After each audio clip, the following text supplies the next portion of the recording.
Hello, this is Bill Sefakar with the American Dreamer Show. And we decided to put together a little summary upbeat for the coming year and go over where we were and where we're going. And it's been quite a year, not just for this show. I hope you all can look back and have a greater appreciation for where you were and positive feelings for the new year, and that's what I have. And one of the songs that I think was on the first episode of the American Dreamer Show was Jimmy Buffett's Changes in Latitude, Changes in Attitude. And the first line from that sort of encapsulates what's going on here and maybe in your life too. It says, I took off for a weekend last month just to try and recall the whole year. All of the places and all of the faces, wondering where they all disappeared. Well, it gets better. It gets really colorful, but that's what I guess I'm doing, and I'm sure we're all reflecting and pausing and regrouping. Well, that's what we're doing. An American Dreamer Show is a chance to do that every show. We are looking at what we've done, where we're going, how we can be better. And that's where I draw from the strength from my book, The American Dreamer, looking to the life of my father, Joe Baby. Because he set the bar high for wherever he did, whether it's a war hero, husband, father, make a difference in this country. This is what he wanted to do. And his major thing was pay back all the good things for the people that helped shape his life and the people that were part of his life, especially his wife, Thelma, my mom. 67 years he kept. If you read the book, American Dreamer, you'll see every page there seems to be something to show what it meant to be with this woman and in his life. So we don't have to have that similar exact situation, but they're people, mentors, loved ones, friends. You have a significant other that makes a difference, but you got to grow and you got to cleave onto things and make a difference. And that's what I've been doing, and that's what I was hoping that I can send out the message. I've had a very busy year. My book was published, and we've been speaking at different organizations and groups, doing motivational speaking.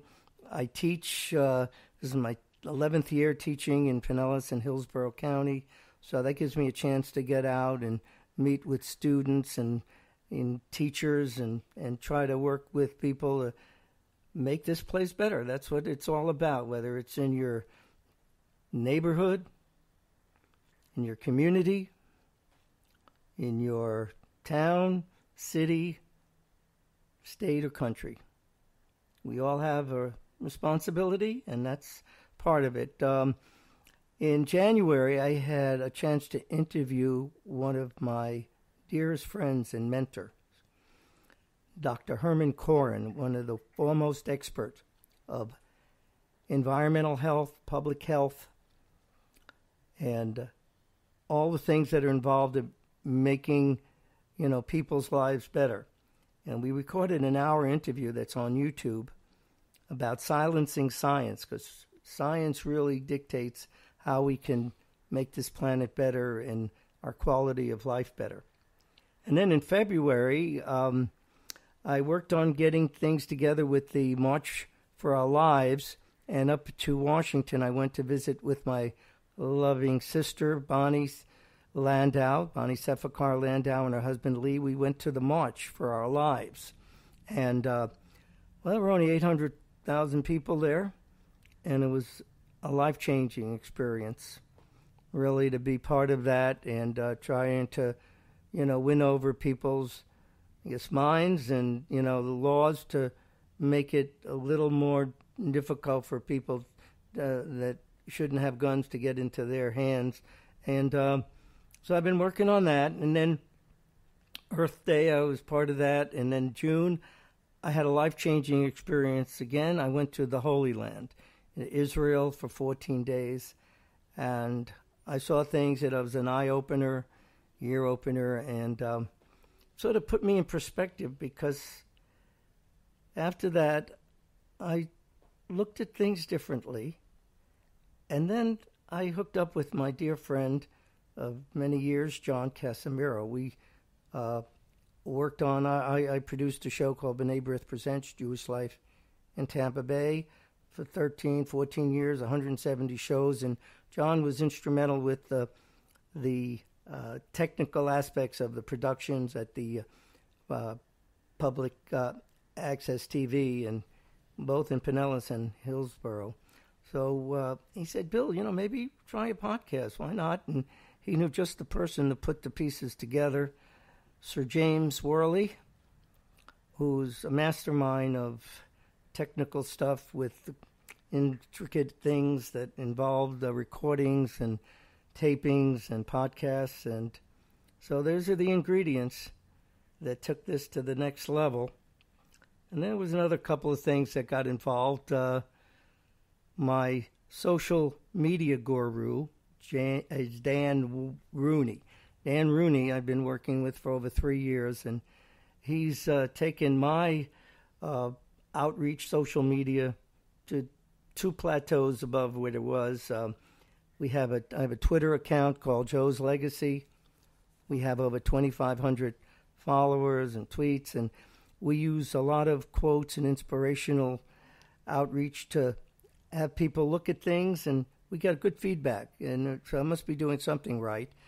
These are some of the most influential, admired people that have walked this earth, from Buddha, Confucius, Mahatma Gandhi, Eleanor Roosevelt, Albert Einstein. So just amazing confluence. And I add with some of the crypto quotes that I do every day, and I add to that and put it into the mix. So that's part of what we do here at the podcast, The American Dreamer Show. We really would like for you to take a look. James worked on getting our YouTube live, and here, and we're working on getting some amazing songs recorded, messages. We'd like for you to subscribe and check that out. And we're going to make it interesting. So we're going to challenge you to look at it, and you challenge us to see what you think we can do to make it better. And so the other item that sort of closing, we still, hopefully the chapter's still open, was that Dan, my social guru media guy, signed me up for America's Got Talent. And that was unbeknownst to me. I was kicking and screaming, but I enjoyed the heck out of it, and I can't thank him enough. We took my guitar and my John Denver tribute down to the Tampa Convention Center on Monday, December 10th, and I performed. And 90 seconds you had. I did excerpts from Sunshine on My Shoulders and John Denver's Come and Let Me Look in Your Eyes. I don't think we got that far in 90 seconds to let me look at it anywhere, but the thing that made the difference is I left them a CD that I recorded a few years back. There were 14 selections, and 3 of which were John Denver songs. So it gave them a better idea with that mix that I have something to offer, and maybe they'll agree and let me know. So what I'd like to do is a song I think that has a lot of meaning, and it really delves deep into our being. And I'm sure everybody have a conscience. We have spiritual awakening, a spiritual advisor. This song captures it. It's a simplest song, but it really goes back. I think it was recorded by Peter, Paul, and Mary. And it's a Nigerian spiritual song called Kumbaya. Just going to take a little sip here of my magic potion, the honey and tea, hot water. My vocal cords have been really getting a runaround. James, we recorded stuff for the YouTube as well as another episode for the American Dreamer song show. So here is Kumbaya.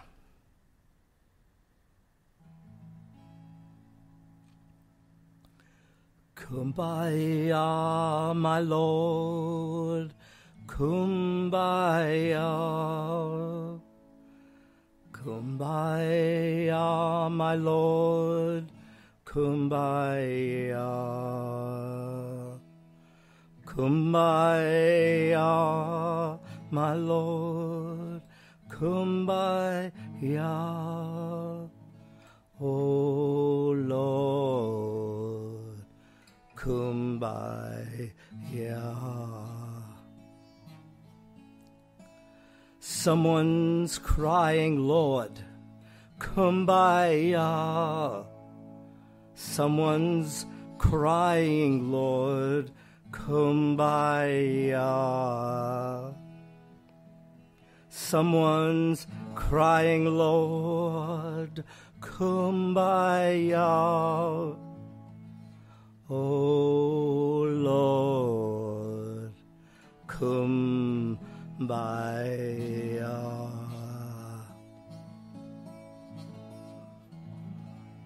Someone's praying, Lord, Kumbaya. Someone's praying, Lord, Kumbaya. Someone's praying, Lord, Kumbaya.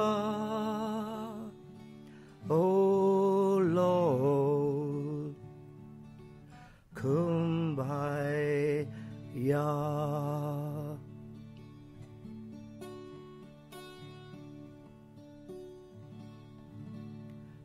Someone's singing, Lord. Singing, Lord, Kumbaya. Someone's singing, Lord, Kumbaya. Someone's singing, Lord, Kumbaya.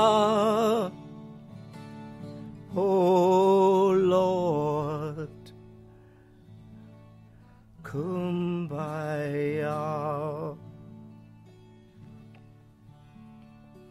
Oh Lord, Kumbaya.